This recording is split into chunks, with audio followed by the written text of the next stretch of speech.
Well, fall is less than 20 days away, and with fall harvest comes some really great food, especially here in the 9 News Kitchen. Our friends at 5280 are here with a great local pick. So joining us this morning, back with us, Patricia Cow-Thumrong, the food editor of 5280, and the featured chef, Andrea Murdoch. Good morning to you both.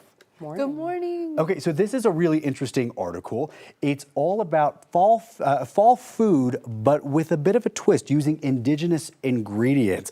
Andrea, your story actually begins very interesting from birth. Can you tell us a little bit about that?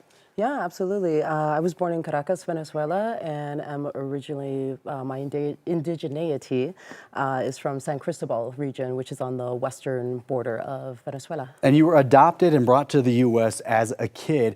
I was reading in this article, it's really well written. You kind of lost a little bit of connection to the culture, to any indigenous culture, because you were raised in Anglo-Saxon culture.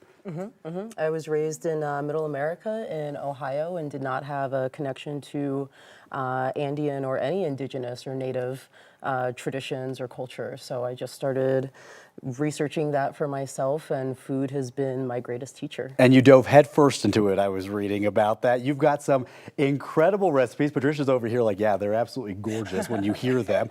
What are you cooking with? What did you learn whenever you started exploring this? The first indigenous nation that I really started learning from were the Oneida people, and so that introduced me to, or I should say reintroduced me to corn, and just the varietals, just the hundreds of varietals and the different things that I could do with them. And that just led to other rabbit holes and returned to quinoa and other crops that are traditional to the Andes and all over the Americas. And you know your food is really good when Patricia at 5280 spot you, because she always brings us the best. Patricia, what did you first think whenever you started hearing about some of these recipes?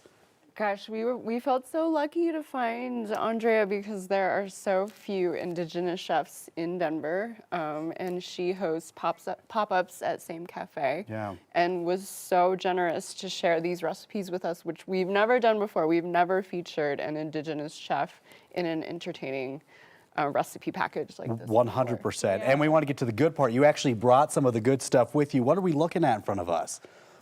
So here in front is a Rock River Ranch bison guisado, or like a ropa vieja, which is traditionally made with beef, but I wanted to make it pre-colonial, and bring it back to our roots. So living in Colorado, this is a Colorado ranch. And then, of course, the beautiful potatoes from Strohauer Farms, also located in LaSalle, Colorado.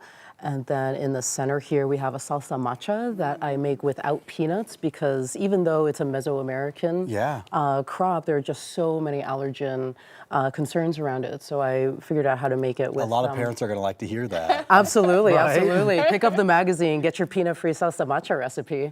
And then over to the far end, there is a quinoa porridge with some beautiful seasonal peaches and a little bit of chia for an additional nutrient boost. But quinoa is so amazing because it is one of the few plants that is a whole and complete protein. And it is the most highly regarded crop in the Andes. So I really wanted to highlight that. And the best part is, if you pick up this issue, these recipes are in the magazine. You can make them at home. Patricia, pretty easy to do? Yes, they're very approachable. My favorite is the salsa matcha. So it's way easier to make, and you get to use the molcajete.